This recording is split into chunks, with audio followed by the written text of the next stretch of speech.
Welcome to Étretat. We're in northern Normandy on the Alabaster coastline, and this area is most famous for its chalky white cliffs and its striking similarity to those cliffs which are found just opposite the channel, which is known as La Manche in French, in the UK. This area of Normandy is best known for all of its farming communities, and on the way here we saw so many cows grazing in the fields. But what's particularly special about Étretat is that it's famed for its impressionist painters.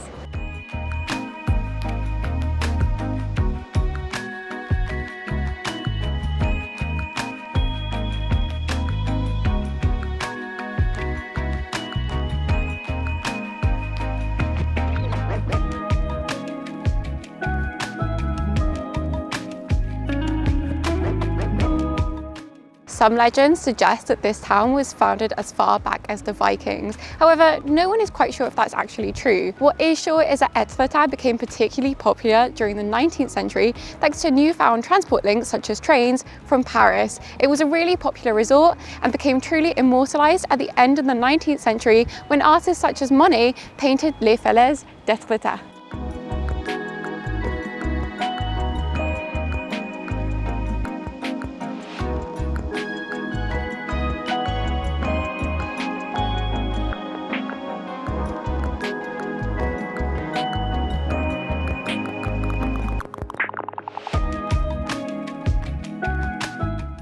One of the most popular activities in the area is to go walking. This is one of the most popular hiking routes. It's the Sentier des Douaniers, which is the customs route, and that is because it leads directly up from the beach of Etretat along the coastline. Here you can see all of the Alabaster coastline in its full glory. This area was pivotal to the fight during World War II, and so you'll find lots of old bunkhouses along the coastline. Unfortunately, most of them are boarded up to the public, but you can see them from along the coastal path.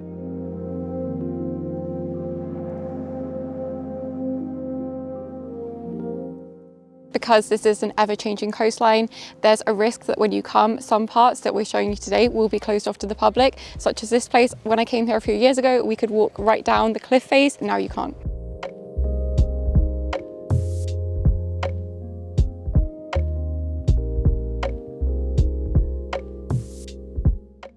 Notre-Dame de la Garde was built in 1856 by sailors. Unfortunately, it was destroyed during the Nazi occupation of France in 1942, but it's subsequently been rebuilt. As you can see, it's currently under reconstruction and renovation. Hopefully we'll see on a sign nearby when it's set to reopen. I probably have some old footage of it, which I'll put on screen now. Unfortunately, there's no sign saying when it might reopen to the public. However, judging by how these things usually go in France, it could be a short while. We've just arrived in the gardens of Etretat. If you spent any time on social media, then you've probably seen these gardens before. The location to enter them is just across from the chapel, and they overlook the chalky white cliffs and the sea below. They're really popular on Instagram, but it is very expensive as it costs €12.50 to enter. The idea of the gardens is that you meander through little pathways, and the entire space is inspired by the impressionists. So let's go and check them out.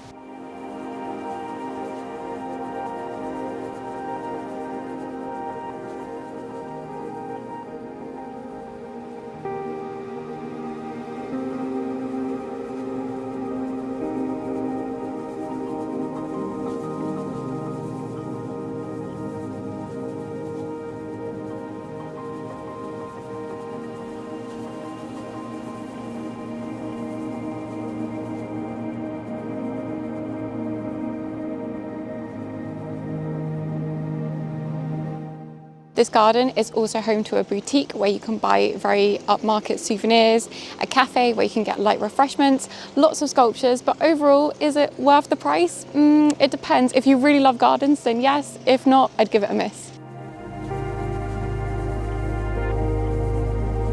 If you want to learn more about the history of Etretat, then you can come to the museum, which is right next to the chapel, the gardens, and a huge sculpture that dates to the early 2000s. I thought the early 2000s, but it actually dates all the way back to 1960 and is built to commemorate a transatlantic flight where two pilots attempted to fly all the way to New York. It's actually built to replace another monument, which is right next door, but just the base remains, and this was destroyed during the Second World War by the Nazis. Étretat is quite small, and so a lot of people choose to get around by foot, but a more accessible way of getting around all of the town, including to the gardens, up to the top of this hill, is by taking the tourist train, which is approximately every 30 minutes during the summer.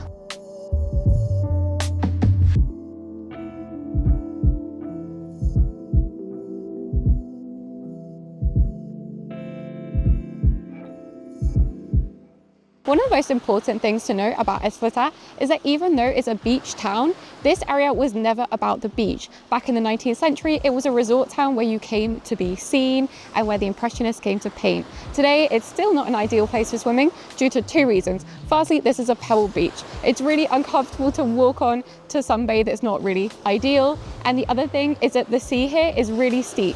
There's a short shelf and then it drops down into the ocean, and that makes it really cold for swimming and quite dangerous depending on the season because the tides can be really strong. Okay, let's go and do as the people did in the 19th century and go and walk along the boardwalk because I'm about to fall over in my bags.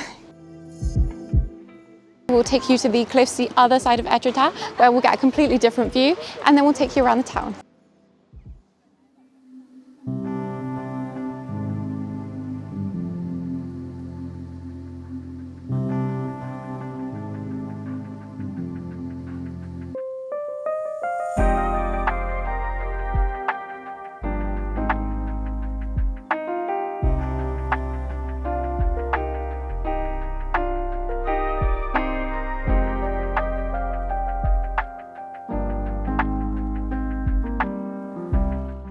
If you're a golf lover, then it's worth noting that along the Sentier Littoral, which is the other side of Étretat, you can even watch golfers play right next to the sea.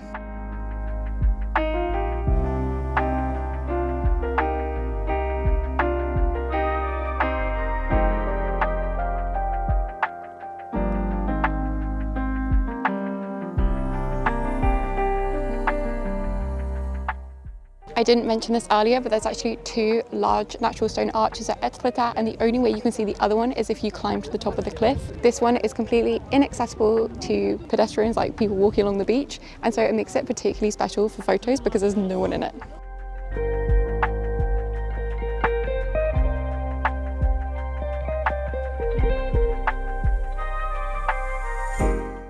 There aren't a huge amount of things to do in town. The main thing to do is wander around, admire all of the Norman architecture.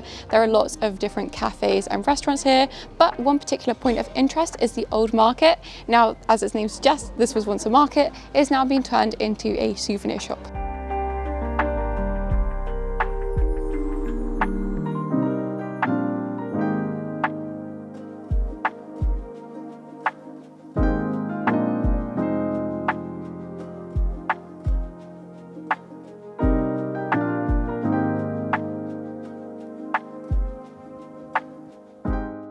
If you've watched anything on Netflix recently that's French, you'll have probably seen Lupin, which is a popular French series. This is actually based on the book by Maurice Leblanc, The Adventures of Arsène Lupin, the Gentleman Thief. Today, you can visit Leblanc's former home, which has been turned into a museum with lots of exhibits about Lupin.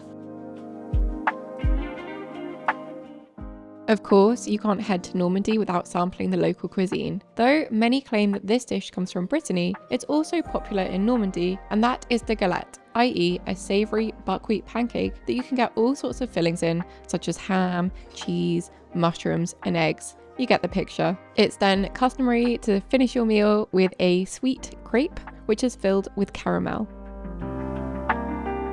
Another popular dish in the region is the roasted camembert, which pairs well with fresh bread and plenty of vegetables.